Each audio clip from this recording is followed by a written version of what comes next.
اس درمیان ایک اور خبر یہ بھی سامنے آ رہی ہے کہ اسرائیل کے سفاک فوجیوں نے گھر کے باہر کھیل رہے 3 بچوں کو بھی سینے میں گولی مار کر شہید کر دیا۔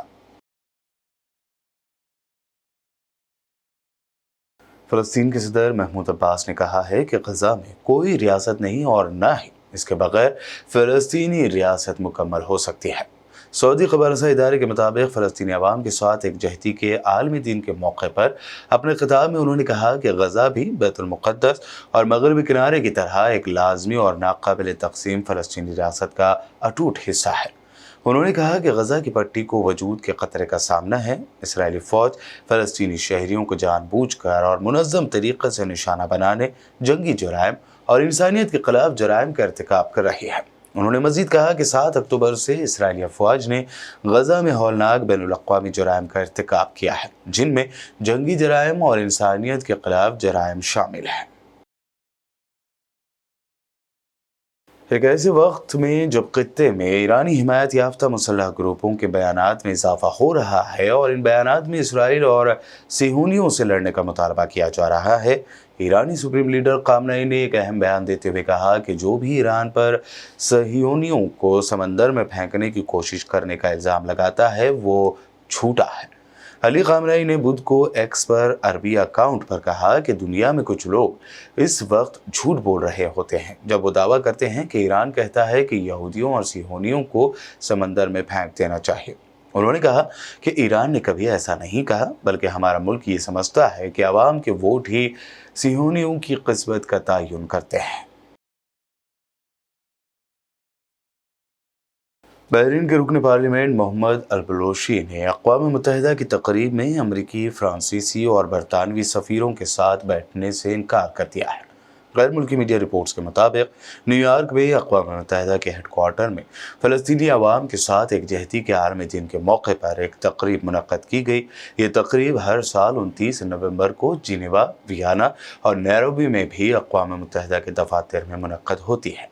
تقریب میں بحرینی ایم پی محمد موسیٰ البلوشی نے ایک دلیرانہ تقریر کرتے ہوئے غزہ کی پٹی کے خلاف جارحیت کے سلسلے میں اسرائیلی موقف کی حمایت پر امریکہ، برطانیہ اور فرانس پر شدید تنقید کی۔ نارتھ کوریا نے امریکہ کے دوہرے معیار پر تنقید کرتے ہوئے کہا ہے کہ وہ اپنی خود مختاری پر امریکہ کے ساتھ کبھی بات چیت نہیں کرے گا۔ برطانوی خبر رساں ادارے کے مطابق نارتھ کوریا کے رہنما کم جونگ ان کی بہن کم یو جونگ نے کہا ہے کہ امریکہ نے نارتھ کوریا کے حالیہ جاسوس سیٹلائٹ لانچ پر رواں ہفتے منعقدہ اقوام متحدہ کی سلامتی کونسل کے اجلاس میں انتہائی دوہرے معیار کا مظاہرہ کیا۔ کم یو جونگ نے کہا کہ اقوام متحدہ میں امریکی سفیر تھامس گرین فیلڈ نے نارتھ کوریا کے ساتھ دوبارہ بات چیت شروع کرنے کی کوششوں پر روشنی ڈالی، یہاں تک کہ امریکہ کے پاس خلائی ترقی کے خود مختار حق سے ان کے کام کرنے کے لیے قابل جواز وجوہات نہیں ہیں۔ بلیٹن میں وقت ہوا ہے ایک شارٹ بریک کا، جلد لوٹیں گے اور دیکھیں گے مزید اہم خبریں۔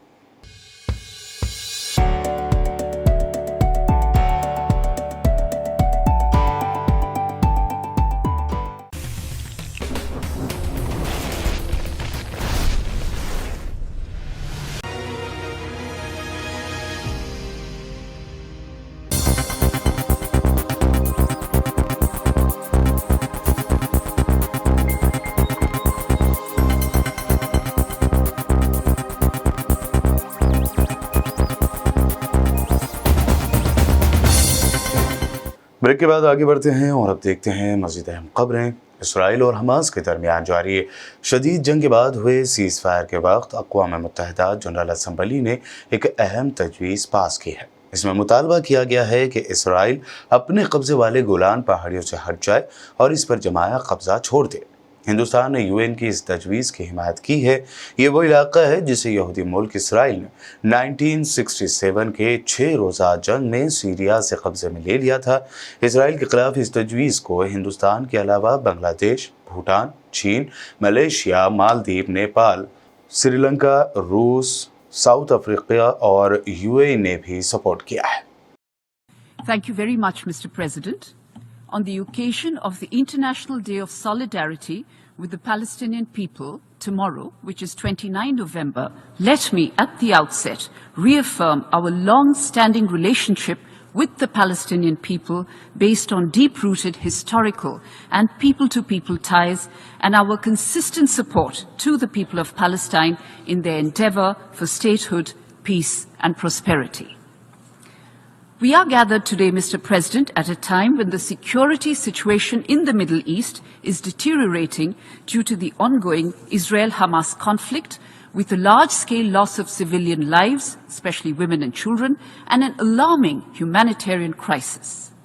This is clearly unacceptable, and we have indeed strongly condemned the death of civilians. In addressing this humanitarian crisis, Mr. President, it is necessary for all parties to display the utmost responsibility.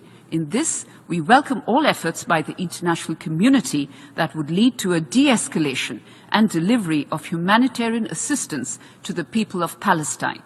The humanitarian pauses is a welcome step to ensure timely and continuous delivery of humanitarian aid.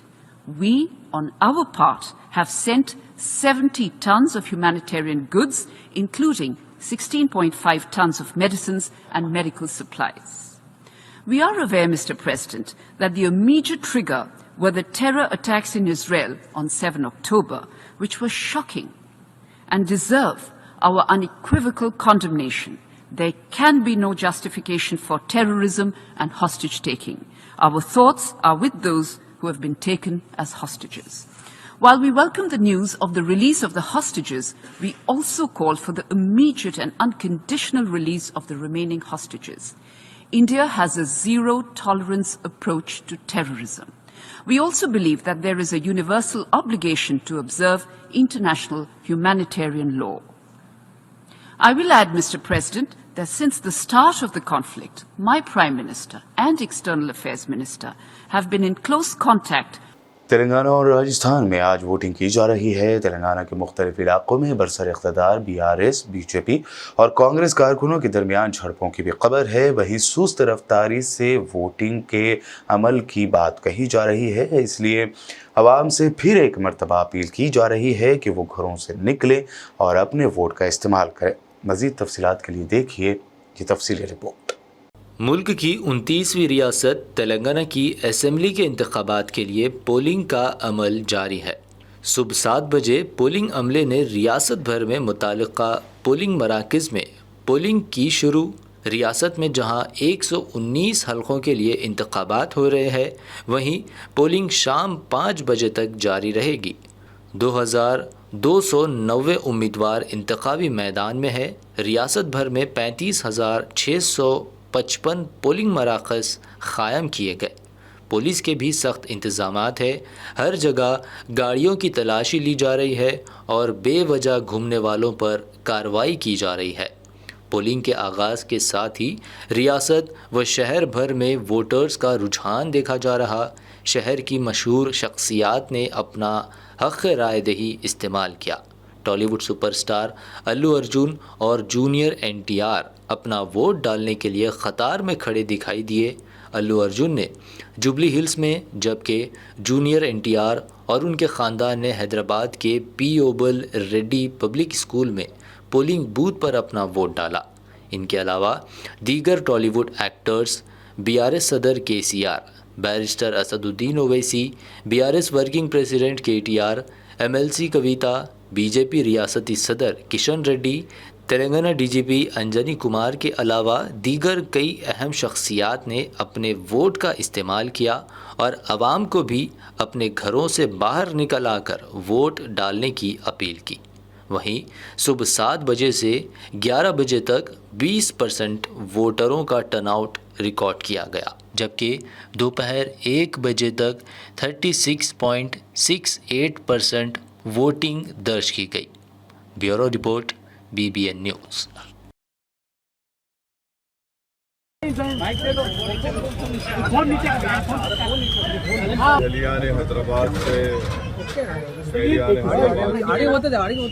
Telangana کے تمام voter سے، رائے دہندگان سے میری appeal ہے کہ وہ نکل کر اپنے ووٹ کا استعمال کریے. ابھی 9 بج رہے ہیں آپ کے پاس شام میں 5 بجے تک ٹائم ہے حیدرآباد کی خوبصورتی کو برقرار رکھنے کے لیے، تلنگانہ کی گنگا جمنی تہذیب کو اور ہمارے اس ریاست کی بھائی چارگی کو مضبوط بنانے کے لیے، اس کو خوبصورت رکھنے کے لیے، جمہوریت کو مضبوط کرنے کے لیے، سمویدھان میں اور اعتماد اور بھروسہ پیدا کرنے کے لیے میری تمام عوام سے اپیل ہے کہ ذرا نکلیے گھر سے. یہ گھر میں بیٹھ کر چھٹی منانے کا دن نہیں ہے، اپنی آواز کو، اپنی پسند کو، ناپسند کا اظہار کرنے کا دن ہے. تو میری آپ تمام لوگوں سے اپیل ہے کہ نکلیے، آدھا ایک گھنٹے کے لیے نکل کر اپنے ووٹ کا استعمال کریے، 100% پولنگ کریے، تاکہ ہم اپنی ملک کو مضبوط کر سکیں، ملک کی جمہوریت کو مضبوط کر سکیں، آئین کو مضبوط کر سکیں. اور یہ بہت ضروری ہے کہ ہر وہ شخص جس کا نام ووٹر لسٹ میں ہے وہ اپنے گھر سے روانہ ہو کر اپنے ووٹ کا استعمال کریں تاکہ عوام کی کامیابی ہو سکے. سر، آپ ایز اے ووٹر آپ کے ذہن میں کیا مدعے ہیں جن کو لے کے آپ ووٹ کرنے کے لیے چلو گے؟ کیا مدعے ہیں؟ میں نے ابھی سب بیان کر دیا نا، تو میں ابھی اور زیادہ بولوں گا تو پھر خواہ کہیں MCC کا وائلیشن نہ ہو جائے. آپ کی ووٹنگ پرسنٹیج سر حیدرآباد میں ہمیشہ سے کم رہا ہے، کیا اپیل کرنا چاہیں گے شہری ووٹروں کو کہ وہ آ کر باہر نکلیں؟ یہ بہت ضروری ہے. آپ صحیح کہہ رہے ہیں کہ شہری علاقے کے لوگ، اربن ایریا کے لوگ جو بڑے بڑے سٹیز میں رہتے ہیں، وہ یہ نہ سمجھیں کہ چھٹی کا دن ہے، وہ یہ سمجھے کہ آپ کو اپنی پسند کا اظہار کرنے کا دن ہے، آپ کو اپنی ناپسند کے اظہار کرنے کا دن ہے.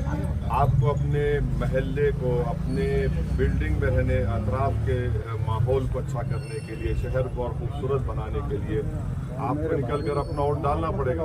اگر ووٹ نہیں ڈالیں گے تو پھر آپ کی اہمیت بھی کم ہو جائے گی، اور پھر ہماری جمہوریت کو، ہمارے لوکتنتر کو مضبوط کرنا ہے وہ کیسے ہوگا؟ صرف زبان سے تو نہیں ہوگا. آپ نکلیں گے، اپنے ووٹ کا استعمال کریں گے تو یقیناً پولیٹیشینس کی جوابدہی بڑھے گی، اکاؤنٹیبلٹی بڑھے گی. ورنہ ہم یہ لوگ یہ سمجھیں گے نہیں بھائی شہر کے لوگ نہیں نکلتے ہیں، وہ تو چھٹی مناتے ہیں، ٹی وی دیکھتے ہیں، ہالیڈے پہ چلے جاتے ہیں. تو آپ نکلیے، پولنگ پرسنٹیج ہمارا 100% ہونا چاہیے. آپ کی بہترین موقع ہے، فری اینڈ فیئر الیکشن ہونا چاہیے، ہو رہا ہے. پلیز آپ سے میری ریکویسٹ ہے کہ اپنے ووٹ کا استعمال کریے. گھر میں مت بیٹھیے، تو آپ اپنا ناشتہ یا کھانا بعد میں کھائیے، مگر آ کے ووٹ ڈالیے. ہندوؤں کے مذہبی گرو پریمانند مہاراج نے RSS چیف موہن بھاگوت کی موجودگی میں ہندوستان میں پھیل رہی نفرت، وائلنس پر بہترین انداز میں لیکچر دیا. انہوں نے کہا کہ ملک کے نوجوانوں میں بڑھتے تشدد کا رجحان دیکھ کر انہیں تشویش ہوتی ہے. اس طرح کا رجحان ملک کے لیے فائدہ مند نہیں ہوگا. شوہر اور 2 بچوں کو چھوڑ کر ہندوستان سے پاکستان گئی انجو 5 مہینوں بعد واپس لوٹ آئی ہے. حالانکہ اس نے اپنے پاکستانی دوست نصر اللہ سے شادی کر لی ہے اور انجو کا نام اب فاطمہ رکھا گیا ہے. انجو کل 29 نومبر کو اٹاری واگھا بارڈر کے راستے ہندوستان میں داخل ہوئی. فی الحال وہ BSF کیمپ میں ہے، اس سے پوچھ تاچھ بھی کی جا رہی ہے. بتا دیں کہ انجو بنیادی طور پر راجستھان کے الور ضلع کے بھیواڑی کے رہنے والی ہیں. یہاں وہ اپنے شوہر اروند اور 2 بچوں کے ساتھ رہتی تھیں. 2018 میں فیس بک پر پاکستان کے نصر اللہ سے دوستی دھیرے دھیرے محبت میں بدلنے لگی تھی. جب پیار پروان چڑھا تو 2022 میں ٹورسٹ ویزا لے کر وہ پاکستان چلی گئی تھی. پاکستان سے واپسی کے بعد انجو عرف فاطمہ نے پاکستان کے قصیدے پڑھ رہی ہیں. بلیٹن کے آخر میں ہیڈ لائنز پر ڈالتے ہیں ایک اور نظر. حرم شریف میں ہوئی ماسک کی واپسی. سعودی پبلک سیکورٹی کی جانب سے جاری کیا گیا الرٹ. مسجد الحرام اور مسجد نبوی صلی اللہ علیہ وسلم اور ان کے صحنوں میں ماسک پہننے کی عمرہ زائرین کو کی گئی سختی سے تاکید.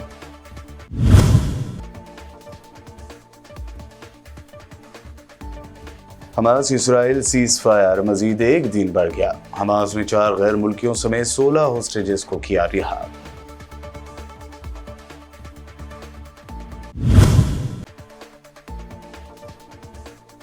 نارتھ کوریا نے امریکہ کو بنایا تنقید کا نشانہ. امریکہ کے دوہرے معیار پر کم جونگ ان کی بہن کم یو اونگ نے کہا اپنی خود مختاری پر امریکہ سے نہیں کریں گے بات.